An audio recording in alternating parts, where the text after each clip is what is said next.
Hey, what's up? Vinny over at Vinny Racing. Finally got the axle out of the car and finally got the stub shaft, I guess if you want to call that. That was a factory piece. Obviously, we have some badass level 5 axles here.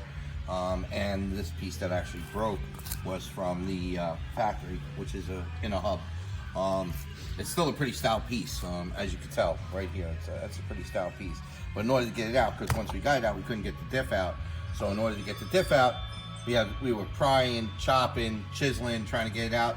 And then of course my man Yarrick comes up with the idea, let's weld something to it and get it out. So the only way we're able to actually get it out is that we welded a stud to it and then put a plate, and Yarrick with his Viking strength knocked it out.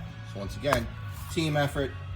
Replaced the factory piece. We're supposedly waiting on some hubs, so some billet hubs, so hopefully that comes through. Talk to you later. Bye.